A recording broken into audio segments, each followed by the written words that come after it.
بسم اللہ الرحمن الرحیم۔ آج ہم 10 احادیث اور ذکر کریں گے۔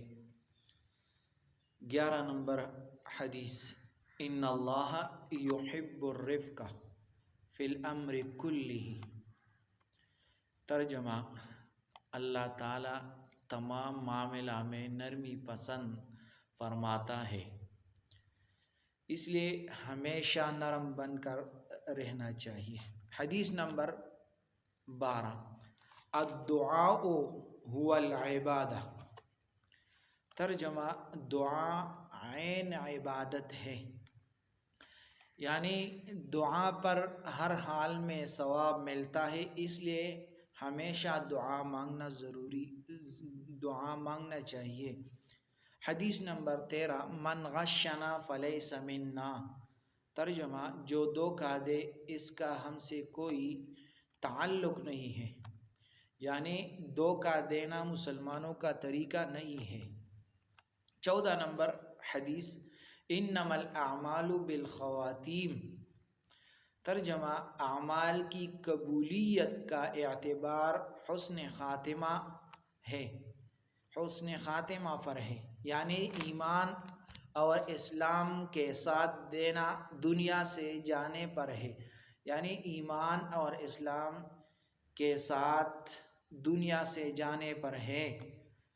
حدیث نمبر 15، الدنیا متاع وخیر متاع الدنیا المرأة الصالحۃ۔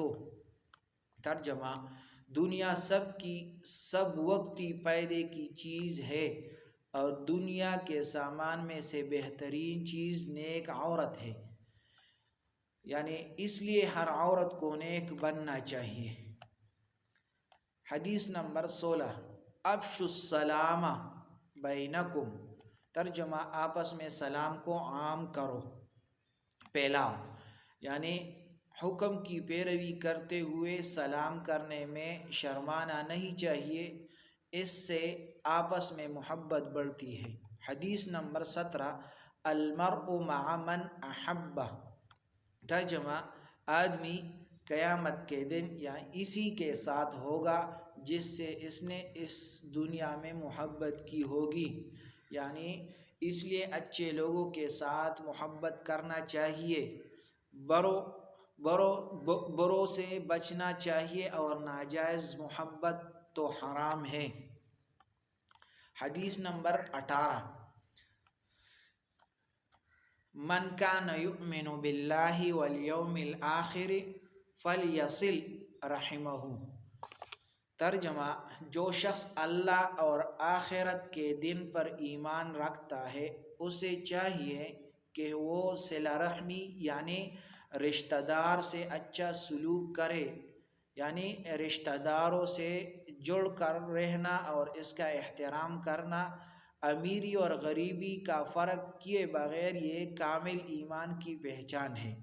حدیث نمبر 19، لا یلدع المؤمن من حجر واحد مرتین۔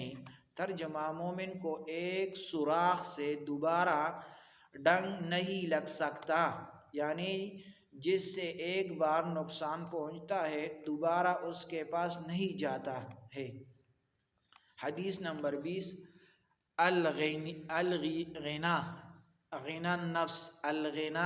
النفس حقیقی۔ ترجمہ، حقیقی مالداری دل کی مالداری ہوتی ہے، یعنی بہت مالدار ہے پیسوں سے لیکن دل مالدار نہیں ہے تو وہ بخیل ہوتا ہے۔